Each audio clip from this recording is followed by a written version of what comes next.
Okay, everybody, it's Kevin Lockett once again. Today, I have not one but two talented ladies in front of me from Malka Media.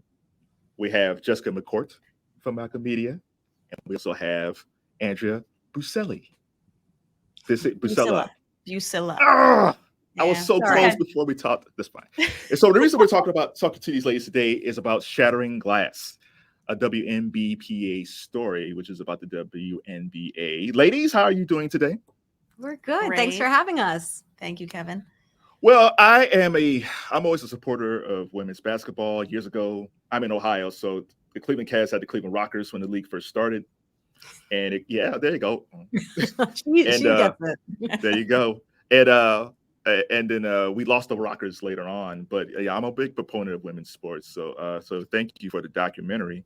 How did it come about? That's to you.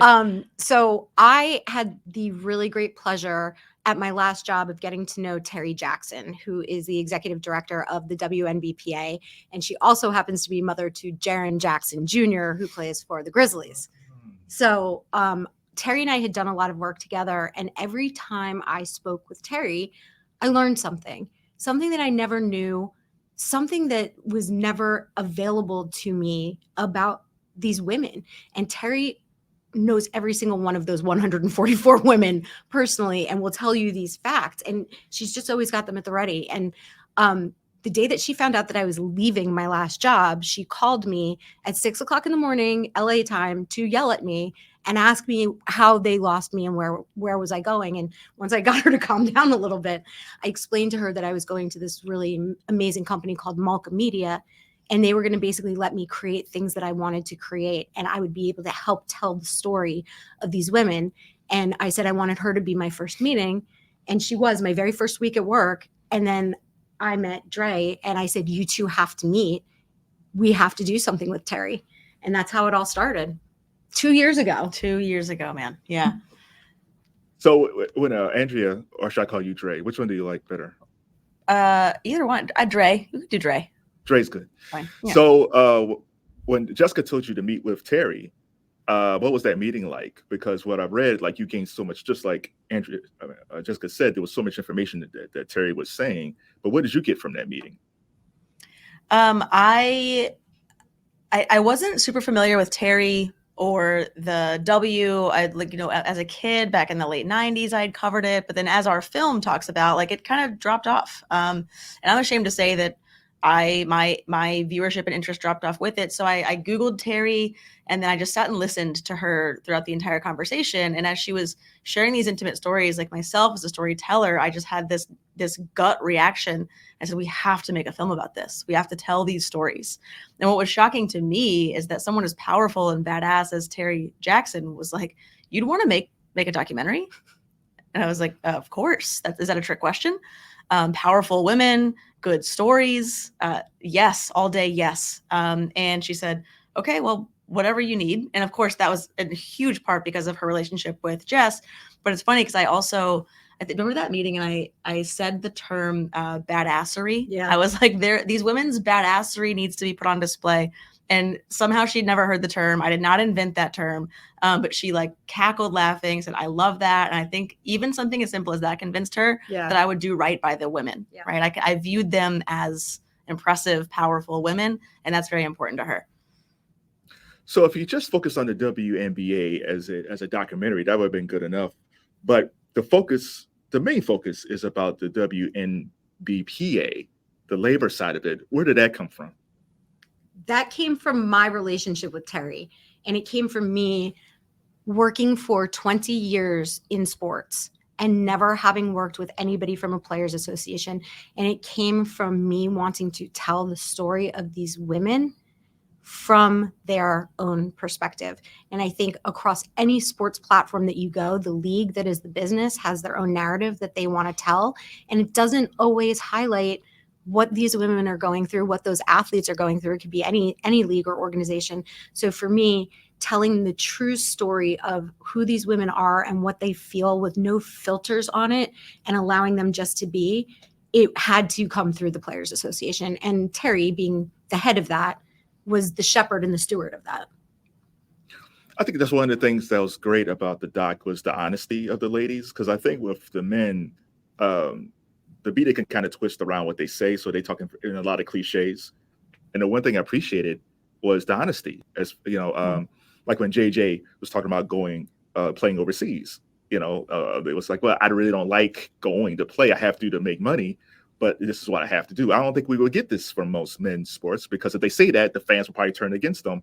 So I like the freedom of how these ladies just talk what's on their minds. Yeah, I agree. And I think one of the points, we did a lot of learning before we even started.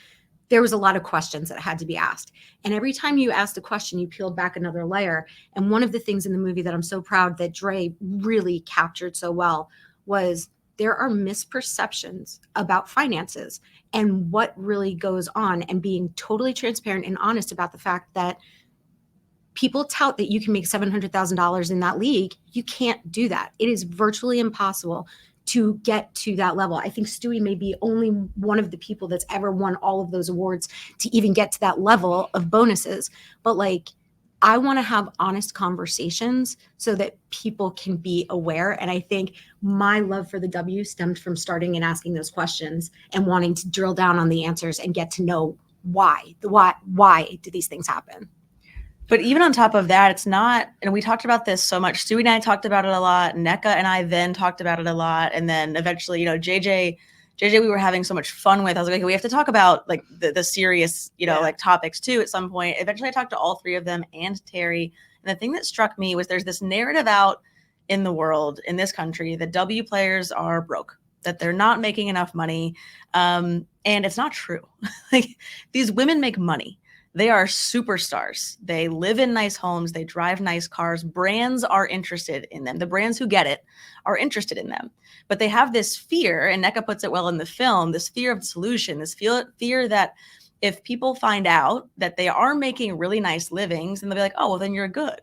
You don't need any more support. But that's not the point. I think it's multi-pronged, right? On one hand, brands and networks and platforms will counterintuitively maybe be more interested in putting money into these women once they know that they are successful, because no one wants to put good money after bad, right? So if we can just reveal a little bit that their lifestyles are superstar caliber, aspirational lifestyles, that brings brands into the conversation. And on the other hand, it's just sort of like, you know, I think our culture will give more respect if they realize, like, oh, you know, they are getting paid. Their league is making money. Yeah. Right. It's such a misconception. Yeah. The league loses money. It's like, stop. Yep. It's valued at over $1 billion. Well, you can see that during the WNBA finals between Las Vegas and New York. I mean, that played when they finished up in New York at Barclays, and that place was packed. Totally.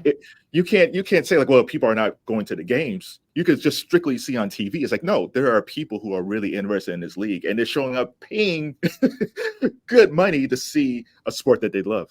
Yeah. Well, and I think the other thing that I always say too is like, that's predicated by the people that came before them, right? So these kids that are coming up in the NCAA, Caitlin Clark, Angel Reese, what they are doing for the game and what they will do once they make it to the league for the people that are coming up underneath them, it is this really important kind of level set that's happening right now where the interest isn't dropping off at professional sports again. People are continuing to watch these women because they want to see the end of the story, and they want to know, and the women are great players. Like, they're fun to watch and they're swaggy. Yeah. So it's like, you know, acknowledging, and I asked the players permission. Can we show that you're making money? Can we show that you live in this lifestyle? And Nneka was like, you know, I think it's time. And it's just a really hard line to toe, I guess, of showing that, you know, they're not broke, and then having the conversation about wanting a share of that wealth, which is where a CBA comes in, right? Mm-hmm. And I think selflessly on these players' behalf and many female athletes' behalf, they understand that as soon as more brands give money, as soon as they're getting more TV airtime, as soon as more films like this are getting made, the league expands, right? And we're going to have 156 here soon. And then there are more and more and more as the league continues to make even more money. And it's just, I don't know. I guess I can't overstate the complexity of the issue when you're talking about women's sports. Speaking about complexity, so let's talk about the CBA for a second, which is the collective bargaining agreement. Now, for the league in 2020, it was a very groundbreaking thing But there's some weird little things that was in the CBA. The charter flights where the teams can't have a charter flights for their players. But the thing that I learned outside of that was that they could only have three. You could interview three people for the documentary, which is just like it's crazy. Like why only three? Because if you interview more than three, they have to pay all 144. Which Correct. I don't know. It's just like it's like they put like poison pills in the agreement to kind of screw everything up. It's group player rights, and it's crazy, and it's really difficult to navigate, and it makes things harder all the way around. So how did Nneka and JJ and Stewie become the main players that you talked to for the doc? So obviously Nneka was a no-brainer. She took a little bit of arm twisting from Terri because she's a very private person. She's a very professional, buttoned-up person. And she had never done something like this before, letting us into her home, letting us meet her family. But she was obviously, top of our list. And beyond that, so after that, I was like, since we can only feature three, I need to find archetypes that can represent the whole 144. And not to be confused with, I had to make them fit into these archetypes. I picked three women who represented multiple women in the league. So we had to have a mother. That's obviously a very important angle. So Stewie is our mother. She shows the struggle and the balance of having now two young kids and being a high-level athlete. And then I needed to have a hustler because not everyone in the league is making lots and lots of money. JJ, even though she is an MVP, has a crazy story. She moved alone to the United States from the Bahamas. She grew up playing on a milk crate hoop, moved in with her coach in the States in high school, and then, went to a smaller basketball school for college and ended up being an MVP of the league. So I think you have to have hustler, mother, advocate. And if you look at those three, you can kind of get a feel for what the whole league is. What was it like to film in the Bahamas? Oh, it was terrible. I don't know. I didn't get to go. Yeah. No, it was awesome. You know what? It was, aside from the beautiful scenery, obviously, we didn't meet a single unfriendly person. And JJ is so well known around Freeport that as soon as people ask us, we stood out, right? Our DP is from New Zealand, our producer's from Canada, and then there's me from Ohio. People are like, who are you? What is that gear? What are you doing here? We're like, oh, we're here. We're making a documentary about Jonquel Jones. They're like, JJ? I can tell you all about JJ. I was checking in at the hotel and the woman asked, and I was like, have you heard of Jonquel Jones? And she goes, don't ask stupid questions. Yeah. I was like, okay. You love to see it. So it was very, very, it was very friendly, very open. The food was great, but mostly just and JJ told me, she was like, the vibes. You're going to love the vibes. And she was right. You mentioned motherhood before. That brings me to Sheryl Swoopes. And I remember when Sheryl Swoopes and the Houston Comets were just dominating the league, and there was a lot of buzz about that. But as a fan, I think she mentioned about having, she had her baby before she started playing in the league, and you kind of forget, like, there wasn't a blueprint for her and for mothers who play basketball, probably even soccer. This was uncharted territory. How did Sheryl Swoopes get involved with the project, and what type of things did you gain from her when you listen to her stories? Oh man, she was so much better than I even could have dreamed. Her interview is woven throughout the film because everything she says was a gold mine of information, and she was so open and friendly. So we knew we had to have an OG. One of the original working titles for this film was the new OGs, right? Because the league is feeling like it did back then, right? Mm-hmm. We're packing arenas, and people are watching and people are caring. So we had to have an OG. So there are obviously several names we could have chosen from. And just selfishly as the director, I was such a huge Sheryl Swoopes fan as a kid. I was like, Terri, can you get me Sheryl? And she was like, of course.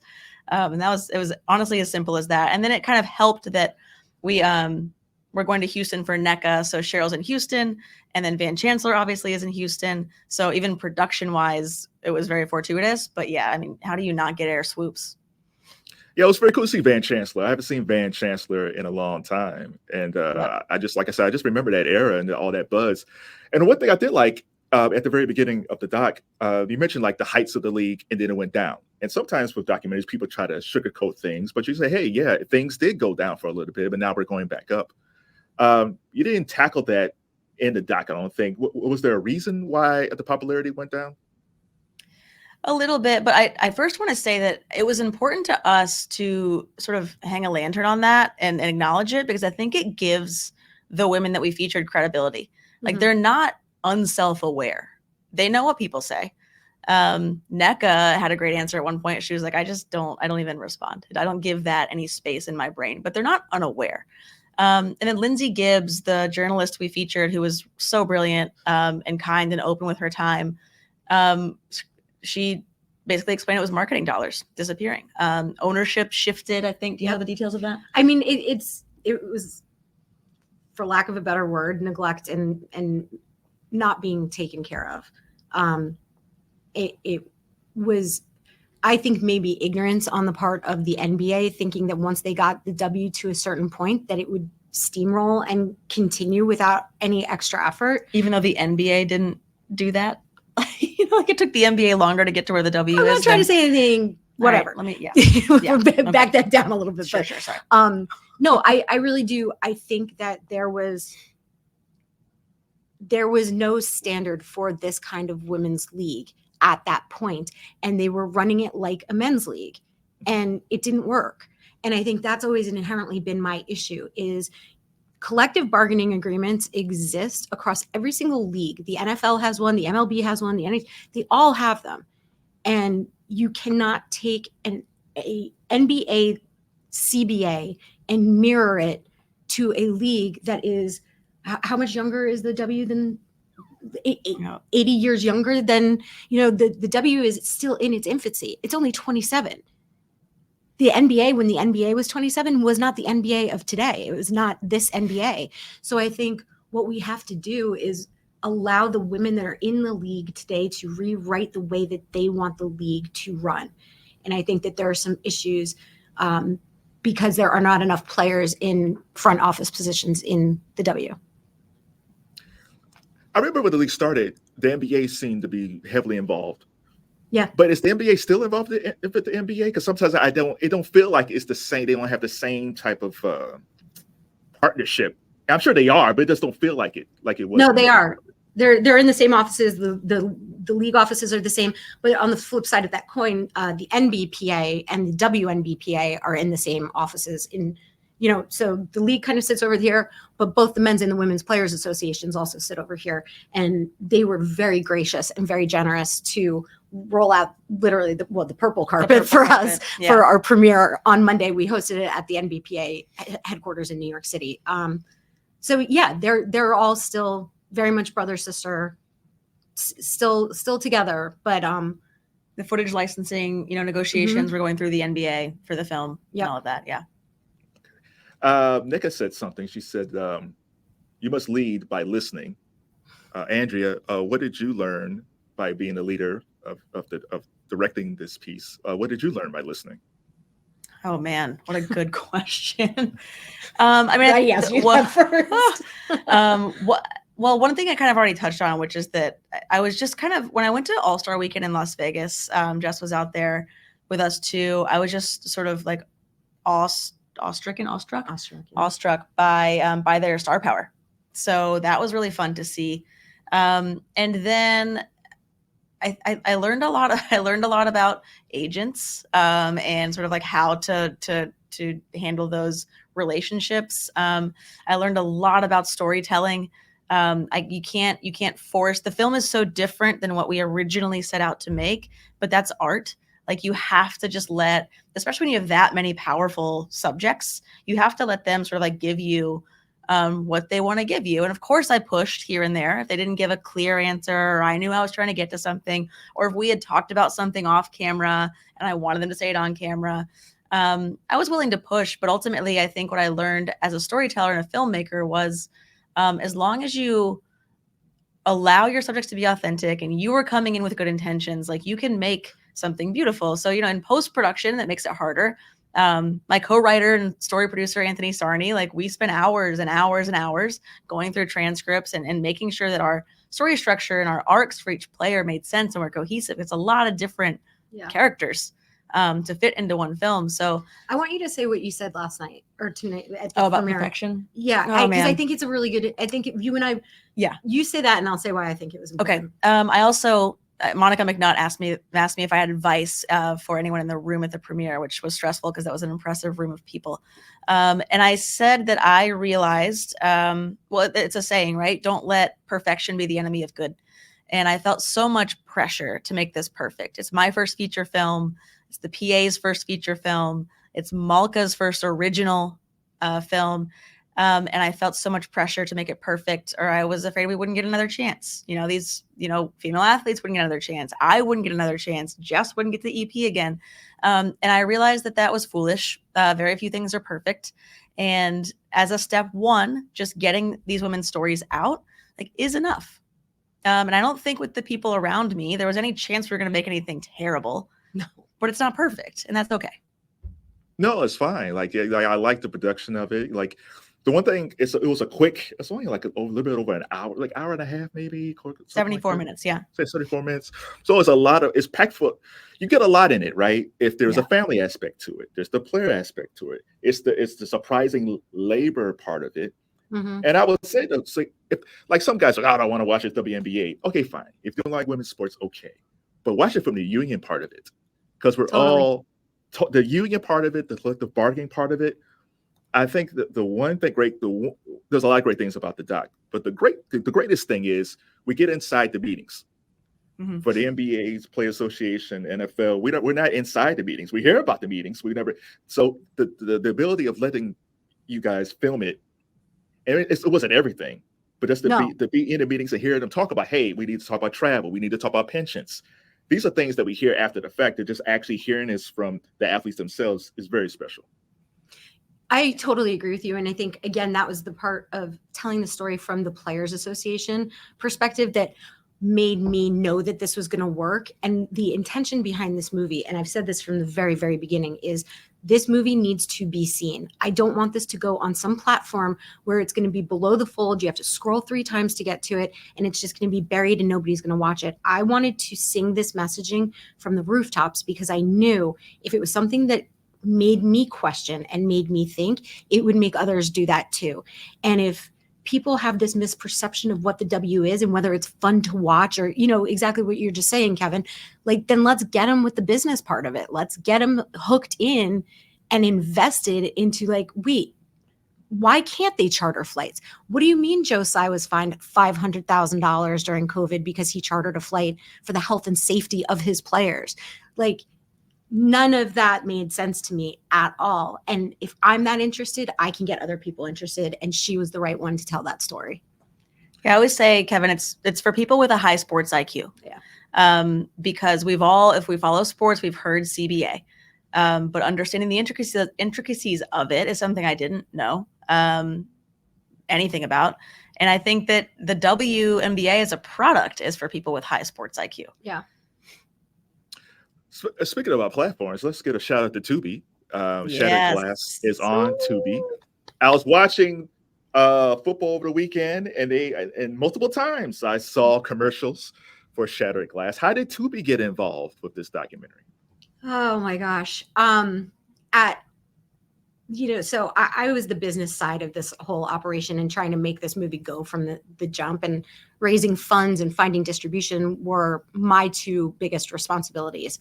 And I found distribution. And then unfortunately that platform had to back out because the platform is actually shutting down.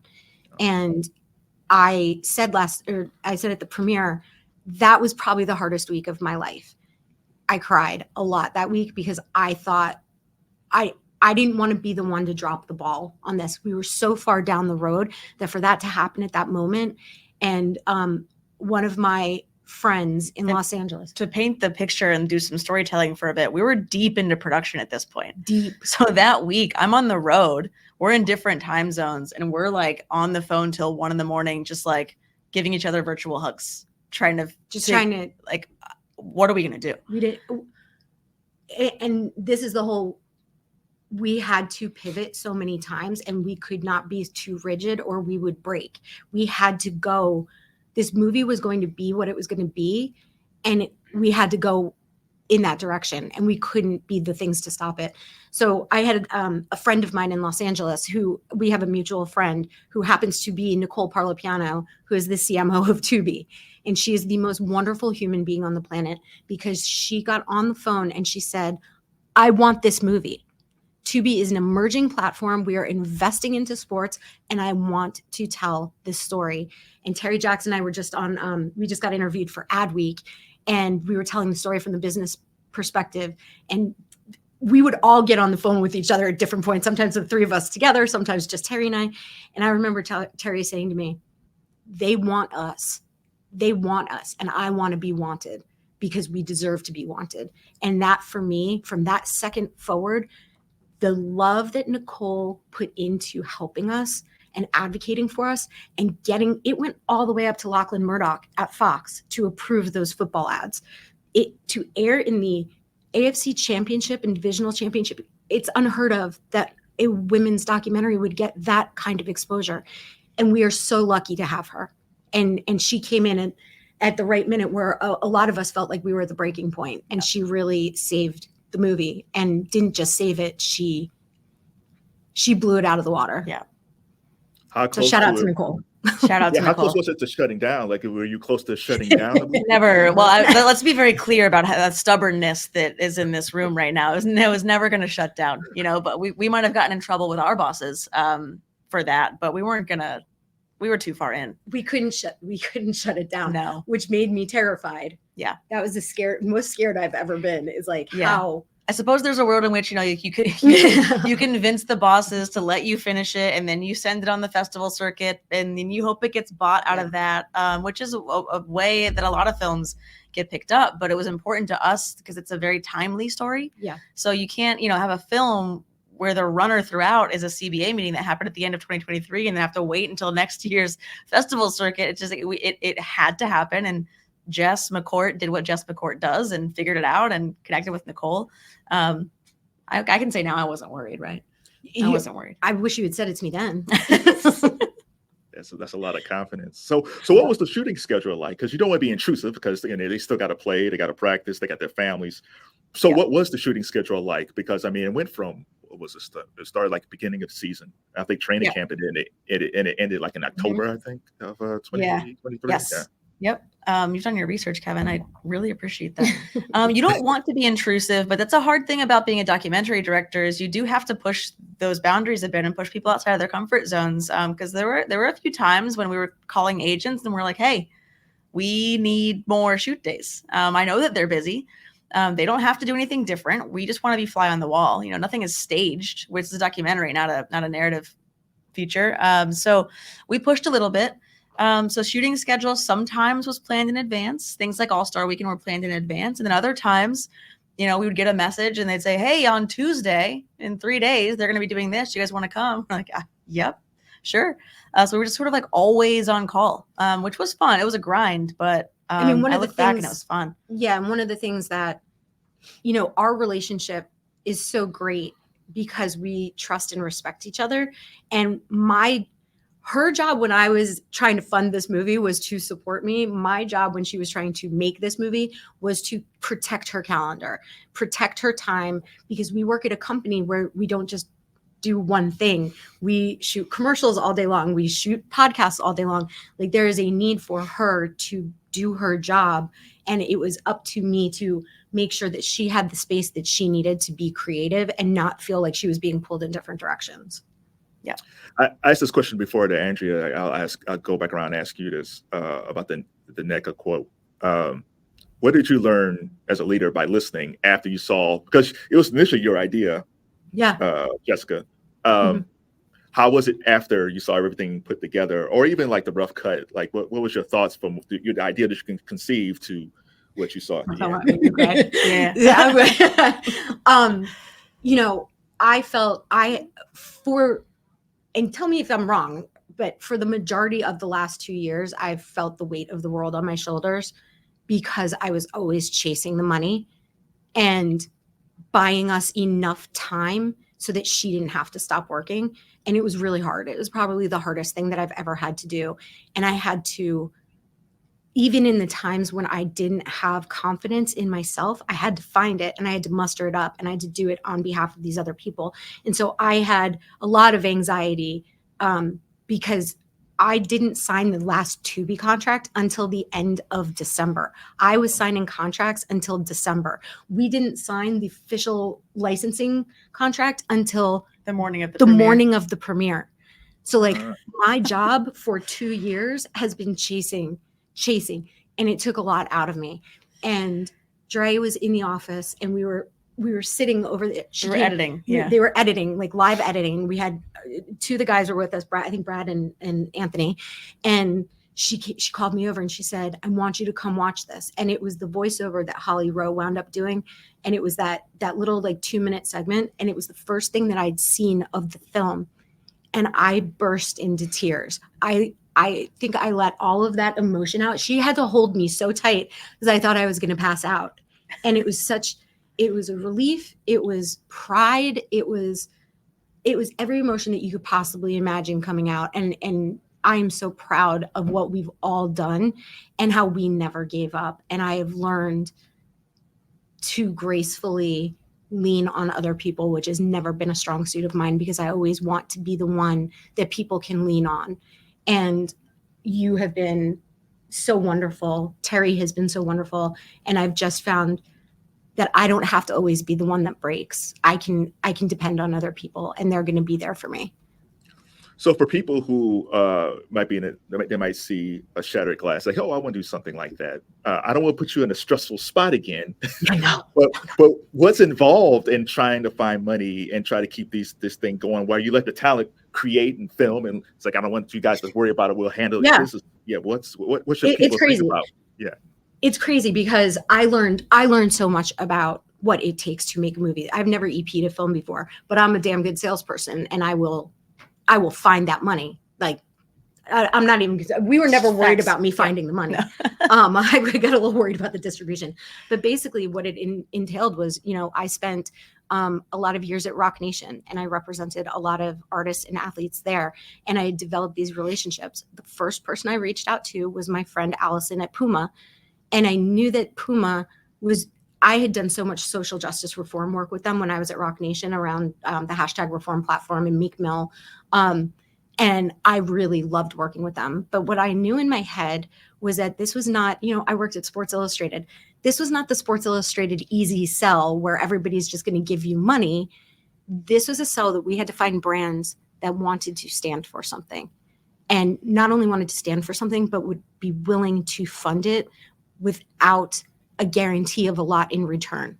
And that was a really hard question to ask. So I had to be strategic of the brands that I went to. And Puma was my first call because they stand up for what they believe in. They stand up for who they believe in. And on top of that, they had Stewie. And we needed Stewie. And we wanted Stewie. And so for us to go to a brand and say, we are going to include your athlete in this and we want organic branding. We want to film her designing her shoes. And it made so much sense. And that, I think, the thoughtfulness of how I approached that is really what won. Everybody that came in to fund this movie, it was the thoughtfulness in which I approached it and how I laid the story out and then how Dre executed it. Well, I think one thing I observed, and because I'm very much not a salesperson, but we were in a lot of these pitches together. We made a lot of different iterations of the same deck for various brands. And, Jess would set it up, and then I would take them through the story structure, and then I'd pass it back to Jess, who'd pass it to Terri. And we had this like really beautiful rhythm where we were just being people. Like we were just being humans who were talking to other humans. Yeah. And I think if you're looking at it to maybe directly answer your question, if you're looking at it like, well, I want to make this really cool film and I need this brand to give me money, like it's not the right way to go about it. And I learned that from Jess. It's like, it's just humans talking to humans. This film is stories about humans. And I know that sounds cliche, painfully cliche. But on all of those calls, we got emotional reactions from people. We had deep conversations. We learned things about their families because whatever, I would say about the story structure, the stories we wanted to tell, they'd be like, they would elicit in these emotional responses. And then, if those people went back to the higher ups at their companies and couldn't get the money, like that's understandable. It's going to happen. But we just spoke to people like they were people. Yeah. And I think, we had put a budget together, and I just kept saying to Dre, we have to make this. You have to cut that budget. You have to cut that budget. You have to cut that budget. And she was like, I cannot cut this budget anymore. So we did this on a shoestring budget, but we also did it on a shoestring budget because I wanted to make sure that those players got paid. And that was a big requirement for me from the beginning, is we're advocating for these women who are fighting for equal rights and equal pay. We have to pay them money. And we did. And I stand by that fact, and I'm proud of it. And I think it was the right thing to do. Andrea, so I'll flip the question around from a director standpoint. If a director wants to do something similar, or just any type of documentary, what's the proper way of crafting a story when you have so many different angles, and you want to include everybody and make sure everybody has we learn about all their different stories, but at the same time you bring in all these different issues and make it cohesive within 74 minutes. Yeah, it's funny. I think my prior career was really helpful here. So I used to teach middle school English, and I taught the 5-paragraph essay for the better part of a decade. And there's a reason that's a good formula. Of course, the older you get and the more, your vocabulary expands and your ideas get more complex, that expands a bit. But like at its core, good storytelling is a 5-paragraph essay. You've got your hook. That's our cold open with Holly. You've got your 3 main points and then your thesis statement. And then you go into more detail. In case you guys have forgotten what a 5-paragraph essay is, let me just go to full teacher mode. Then each, body paragraph is your 3 main points, and then you wrap it all up and recap at the end. And it really is, I think if you're going to get more complicated than that, you better be Scorsese or Nolan or somebody. But like for a documentary, just a simple classic act structure is the way to go. And then I would say, if you're starting out, I'm really glad that my first one was something that I personally connected to. Yeah. Lifelong athlete, fan of sports, stubborn tomboy. I call myself a meathead, right? We've been joking about that all day. Yeah. Not that those women are meatheads. They're very much the opposite. I think that if you don't connect to it, it's probably hard until you've got a lot under your belt. And, that was very helpful. Sidebar for a second. Like you mentioned before, you were a teacher for a number of years. Yeah. Can we take a minute to praise teachers for a second? Because I think teachers get beaten up. I thought people would learn during the pandemic, they would learn the importance of teachers, but it seems like it's gone back to, they get these days off, they get up at 3:00. Can we talk about the importance of teachers? And I've got the perfect thing about our teachers. Yeah. Yes, I've got the perfect thing to say to you about this, because I was actually on my husband's podcast last week. And it's all about transition from one career to another, his podcast thesis, and it's called Veteran Made Podcast. So he was asking that, and I was like, let me just first be very clear. There are a few statements that instill more rage in me than when people say those who can do and those who can't teach. So let me tell you, Kevin, and your audience, I did not leave education because I realized I could do something cooler or better. Where I left education because I realized I was not passionate enough and willing to do the amount of work that it requires to be a good teacher. And it was a disservice to my colleagues who worked their butts off. And it was a disservice to my kids. I love building rapport with kids. That was my best skill set. I think it's what makes me a good filmmaker, is I can connect with people. But the amount of work that goes into lesson planning and thinking about all of their personal backstories and their education and their social development, I wasn't passionate enough to put that amount of work in, because it is so much. Yeah, I was a substitute teacher for a few years, so I totally understand. I think I was a better counselor than I was a teacher. Yep. Because kids go through a lot of stuff. It's a lot being a teacher. I don't think we get enough credit. Is there something that didn't make the film that you wish you had more time? Or we talked about this. We asked all 3 of our athletes this at the premiere, and I thought that it was really funny. Yeah, there's this, Nneka is Nigerian American. She's got a lot of family in Houston who moved from Nigeria. So one of the filming days with her, we met her aunt, who's from Nigeria. She actually used to live close to our office here in Jersey City too. So we were vibing, but Nneka gave us a heads up before we got there. She's like, hey, listen, just so you know, this woman is very Nigerian. There's going to be a lot of energy. There's going to be a lot of noise. And Joel, the DP, and I were like, fantastic news. This is great. So we walk in, and her aunt is, so excited to see her. She literally rolls out a red carpet, like down the hallway. It was like a scarf or something, but she's like, the star is here. The superstar is here. We got it all on camera. And it's beautiful. And then she's offering us food to take home. And I'm like, we can't fly with that, but thank you so much. It was I'm bummed it didn't make it because it shows where Nneka comes from. Yeah. And it pulled a little bit of like, I would say like the polish away from Nneka because she's so polished. But then she's with her aunt and her cousins and like you get to see her like let loose a little bit. We should release that on social so folks can see it. We Yeah, totally it was a good can. one.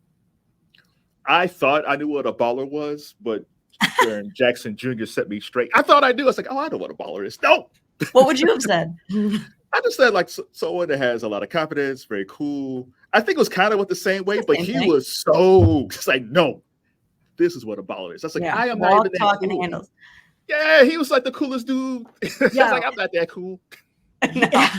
Neither are we. He is the coolest dude. Yeah. He's the best. We love him so much. And we're so appreciative that he wanted to do this for us. Like he was the first in line to say, how can I help you guys? And that was awesome. And like he's a big deal. Like his presence in this movie validates everything that we're saying. And he wanted to do that, not just for his mom, because his mom is who she is, but he wanted to do it for these women because he loves these women. These are his sisters, you know? And I love that. And I appreciated that. Yeah, he did. He was such a pro. It was such an easy shoot day. Yeah. It was so fun. Yeah. I could tell. I was like, I said, this must be like one take. No. Yeah. No, he's good. The one thing I don't think like ESPN and some of these sports media outlets don't talk about is the relationship between NBA players and the WNBA. Like there was something like last week, Steph Curry challenged to bring it to a 3-point shootout. Like LeBron James would show up at WNBA games. You talk about Jaren Jackson. And sadly, Kobe Bryant, before he passed away, like he was going to be a big proponent of the WNBA. I think they had an award, advocacy award, named after Kobe. D Wade's in the film. D Wade's in the film. There was outside the D Wade thing. Did you want to reach out to the NBA players to kind of include them in it, or did you just wanted to focus on the WNBA players? So we did. I reached out to a couple of the athletes, and they all wanted to be super supportful. Like I never heard a no from them. They're busy guys, and like the amount that we were going to need from them from a participation standpoint, I think was the challenge, especially in season. So I think what we decided was we had what we needed. And I don't think that this movie needed to stand on the shoulders of an NBA player in order for it to be valuable. So I think what we got from Jaren and what we got from D Wade was everything that we needed. And from Van Chancellor, right? Those are really the three. Yep. But it's, an all-female development team, female directed, tons of female crew along the way, camera operators, producers, animators, editors. And that was a thing that we were really proud of too, I have to show my own ignorance here. It was quick. You showed the WNBA All-Star weekend. And I always also focus on the NBA All-Star weekend. So, oh my God, they got all these interviews, they got all this stuff they got to do, they got to talk to people, meet and greet. The WNBA does the same thing. They just don't get the same type of coverage. But I was like, wow, like they're just like the NBA when it comes to All-Star weekend. Like I don't even know 100%. How you could have enough energy to play the game. So it's really, I enjoyed the fact you stuck that in there. It's like, no, they're just like the guys. Like they have the same commitments as the guys and still have to play the game at the end. And I'll tell you what, there were people lined up waiting to see these women in Las Vegas, which is one of the biggest cities in the entire world. Like they draw a crowd, but we don't talk about them on media enough. We don't give them enough exposure. And that is part of what we set out to help correct. I can't renegotiate media rights deals, but what I can do is put their stories on platforms where people who are not used to seeing them will have them available to them. And I think you're absolutely right. And I think we need to be better allies in the media to these women. I will tell you this, Kevin, All-Star weekend, Terri, I think you had to fly out before the game. Yeah. Terri and I watched, she stayed for the full game. I left at halftime because like someone wanted my seat and I was like, that's fine, I'm tired. So I went back to the hotel, watched the second half on TV and was asleep by like 5:30. And I did not have the schedule that they had. Like it was a crazy weekend. And there, I told you earlier, that's when it clicked for me. I was like, oh, these women are superstars. What did we talked about JJ and Nneka and Sheryl, but we didn't touch on Stewie. What did Stewie bring to the project? She was the mother archetype. right? She's also the superstar. She's a star. Archetype. She brought Puma along with her, which is obviously huge. Her wife, Marta, is an ex-professional player. Her grandparents, like her family origin story is really beautiful. She told us stories about, her grandparents flying on the Puma jet out to All-Star Weekend. So we had things like that. And I think, showing Ruby, her daughter, who her shoes are named after, and, she's got now a son too, but like you get to see a little girl and you think about the implications of a little girl having a mother who's a professional athlete, who's an international star. Like all of that sort of encompasses what Stewie's story was for me. Yeah. And what do you think is the future of women's sports? Like both of your golfers, both of you played in college, I believe. Yep. What do you think the future is now for women's sports? Oh my God, I think brands are waking up, and they're going to see it's a huge ROI opportunity. It's insane what I'm seeing right now. And, I'm from New Jersey, but I live in Los Angeles now. What I'm seeing that is going on at the women's soccer clubs in Los Angeles, in San Diego, they're selling out stadiums. These people are coming out in person to purchase tickets to see women play. They're coming to buy the basketball tickets. They're showing up, and an entire stadium of collegiate people went to watch a volleyball game, a football stadium, yeah. A women's volleyball game. Yeah. This tide is rising, and people need to jump on board or they're going to be left behind. Mm-hmm. And it is the people that have invested early and that have stuck with it that are going to reap all the benefits. But I see media rights being renegotiated for the NWSL. Mm-hmm. Now has over 400 more media outlets that they are going to be available on. It's happening. We're at the very beginning of the wave, and I'm proud of it, and I love to see it. And I think with the Olympics coming up too, that is where female athletes shine, and we're going to see that it's fantastic. I love it so much. Yeah, and a few of the fun facts or anecdotes or stats I've heard lately. So I'm from Columbus, Ohio. Iowa came to Ohio State last week, 2 weeks ago. Mm-hmm. Highest attendance since I want to say 2010. Yeah, men or women. The other night, my husband and daughter and I were watching LSU South Carolina on TV. Arena packed. Tickets selling for $3,000. Wow. And the attendance of the WNBA Finals this year, Game 3 at the Barclays Center, was higher than the average of the NBA Finals over the last, I want to say 5. It's something similar to that. Yeah. People are showing up. They're paying money. The other thing that I love so too, heartwarming. It's wonderful. And the other thing I love too is when you looked at the list of the top 10 NIL athletes, 5 of them were women. Yeah. Okay. You look at Coco Gauff's viewership of the finals at the U.S. Open. Yeah. I mean, I was at a bar. The bar is actually featured in the film. It's called The Commissioner. I was there watching college football. It's on a Saturday. I was watching Ole Miss, Ohio State, people, other fans, and over like a 1.5 hour span, suddenly everyone's attention shifted away from their college football game, and everyone's watching the one screen that had Coco Gauff on it, to the point where the bar owners put her on every screen, turned the music off, and played the sound. And an entire bar of everybody, right, was glued. It made me cry. Makes me cry. You mentioned NIL deals. It's totally different because that's college sports. But was there talk about NIL deals within the doc that didn't make the documentary, or that was just something that just didn't come up? I mean, we've had conversations. Sorry, Kevin, the computer battery's about to die. Do you have a charger for that? They're all, thank you. They're all very aware of what's going on in NIL. I personally do a lot of business around the business of NIL. I've been there from the beginning and the inception of it. I think that the NIL stuff that is happening they need sanctions, and they need somebody governing what is going on in NIL right now. It is the wild, wild west. And I thought 3 years into it, we would be having more thoughtfulness, and we're not.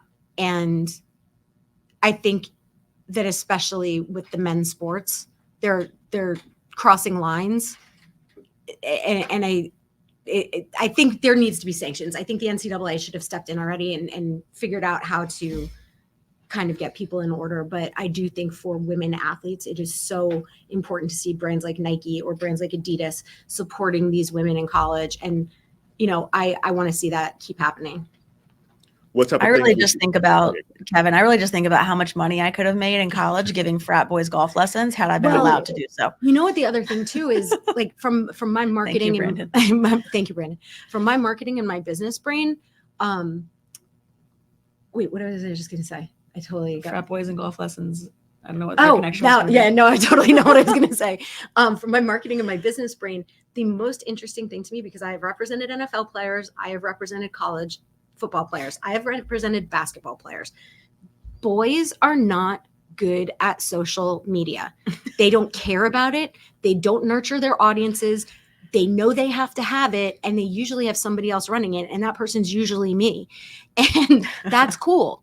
But the women put so much of who they are and their personalities into their social media. The audiences are so engaged, and the brands that are aligning with these women, whether they are collegiate women or professional players or professional or Olympians or whatever they might be, the engagement and the branding that they are getting from those female socials because of the care and the time and the effort they put into nurturing them is remarkable. And that is why we're seeing so much of the NIL value go up. And it has a lot to do with the social media that the women are taking control of.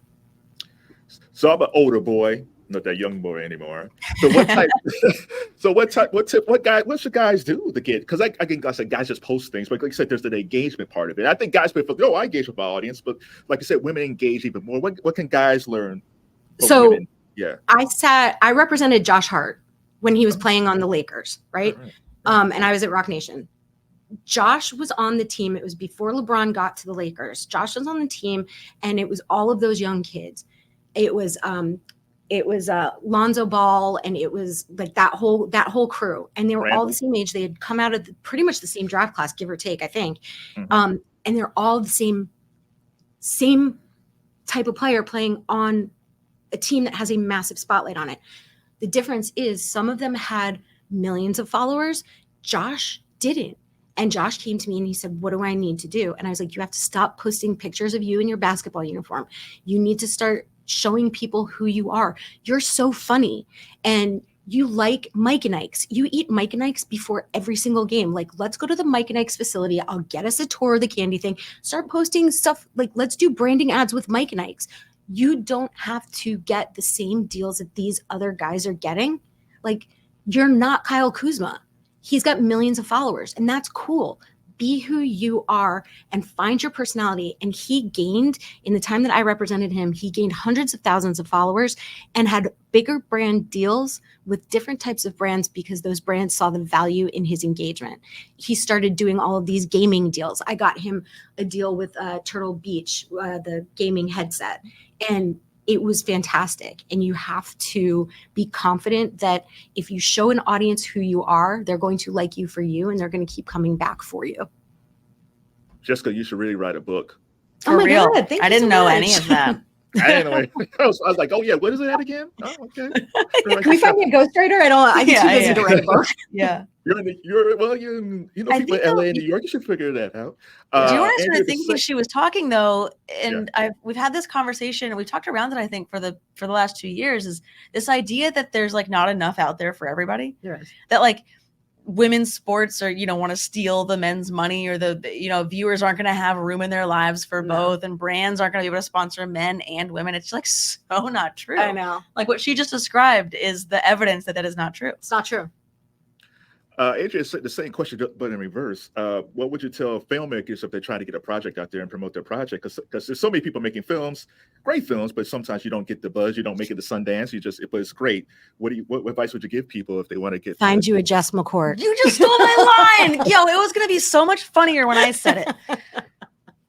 For real though, find yourself allies. As that's important in any business or any even like career, relationship, whatever. Like outside of Jess and Terri, my husband was a huge support. He was a single dad for 6 months while I was on production of this. My friends Ryan Laterio and Gareth Blackwell came over to my house one night before production, and they're both basketball heads, they're hip hop heads, and I was like, I need to brainstorm with you guys. So Walk Talk Handles came out of that meeting. Get yourself allies. You do not have to do it alone. Your product is shittier if you want to be the captain of everything and make every decision. No, like have people that you trust and love. You don't have to take all their ideas, but their ideas will make you think of better ideas, and some of their ideas you'll need. So that's my advice. Get you a Jess, and then get you as many more allies as you possibly can. All right. I need to get a Jess. Do you have to be named Jess? Can I get somebody else named? No, we can find you somebody else. Yeah. We'll stereotype it. All right. So what's next for you two, or for Malka Media? Like, what's going on next? So many more of these. I mean, I will tell you this: Malka Media is such a special place, and I would encourage everybody in your audience to check out the work that we've done. We do such a variety of work. We do commercial business. We do feature-length documentaries. We do short films. We do live events. And what we did with this movie on Monday night, our CEO and all of our chief executive staff was there, and they said to the two of us, "We're doing 3 of these a year."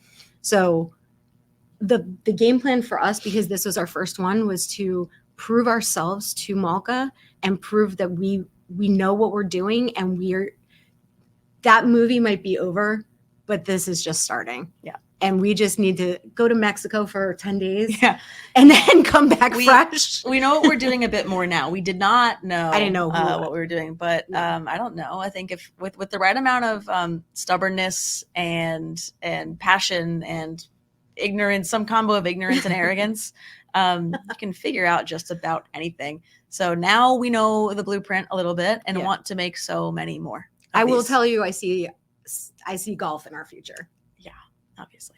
There's a lot of golf stories we want to tell. A lot of golf stories we want to tell. There's a lot of stuff. The thing about women's sports that it's almost like it's such an untapped entities, and all of them tennis. Like there's so many stories that could be told. There is, and I think that's something that was really important to us too. Is coming into a company that had never told a female story before, and being the ones to be able to do it, and to know that there's more where this came from, and there's going to be a part 2 of this documentary, this Shattered Glass documentary, because there has to be. There's got to be an NCAA version of it. There's got to. What happens if they opt out? Like we can't just leave. We can't leave. There's no cliffhangers at Malka. Can I get a co-executive producer credit if I suggest this idea that the part 2, which I was actually interested to see, is how things goes overseas for these players? I know. Well, that was a part of the original treatment. We were supposed to start shooting in the off season. I didn't make us enough money for that, Kevin. You got. She's not perfect. But yes, yeah. Okay. We went. Yeah. No. Yeah. Oh, go ahead.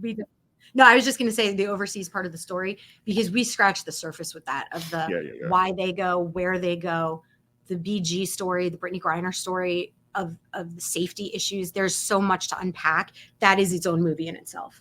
Yeah, JJ didn't get to give us notes on the film because she was in China, and we couldn't find a way to get it to her. She couldn't email. Couldn't access. She couldn't find a VPN that worked. So finally they figured something out, and she gave a couple of notes, and we were like, it's picture locked. And she knew probably, but like even that in and of itself, like that's brutal. Yeah. Oh man, almost time. Well, I got 2 more questions real fast. Okay. One of the things that stuck out to me was family. There's a lot of family stuff in there. Did that just come organically, or was that one of the things that you actually wanted to show? Yeah, it's a good question. I don't know if we set out to say like we must show their families. We said we must show what's important to them. And it just so happens that all 3 of these women are very tight with their families. So I guess we just got lucky in that regard. And finally, why should people watch Shattered Glass on Tubi with sponsors Puma? Hello, Puma. And why should people check out WNBA Game? Start up again in May. It's to you, sales lady. Yeah, I mean, you jump in. We'll ping pong this back and forth. People need to watch this movie because this is the future. People are going to watch this league. The women that are coming up through the NCAA right now are going to play in this league, and it's going to continue to get more and more powerful and exciting to watch. 27 more years from now, when the league is going to be almost 50 years old, it is going to be a powerhouse of a league because it will have been around for half a century. And it is an exciting story to watch. These women are fascinating. They are interesting people who are advocating and trying to help each other. Like inherently, what I always think about female basketball and women's basketball, 144, right? There's only 144 of them. They are separated into teams to fight against each other to get to the top of the mountain, to get to the pinnacle of holding the championship cup, right? But when they step off the court and the jerseys come off and the team colors come off, these women walk into players association meetings and they hold each other's hands and they fight together and they fight for each other. So the competitiveness that they have on the court is fine, but there is nothing but support for each other and support for what this league means. And it is important that we all shed light on that.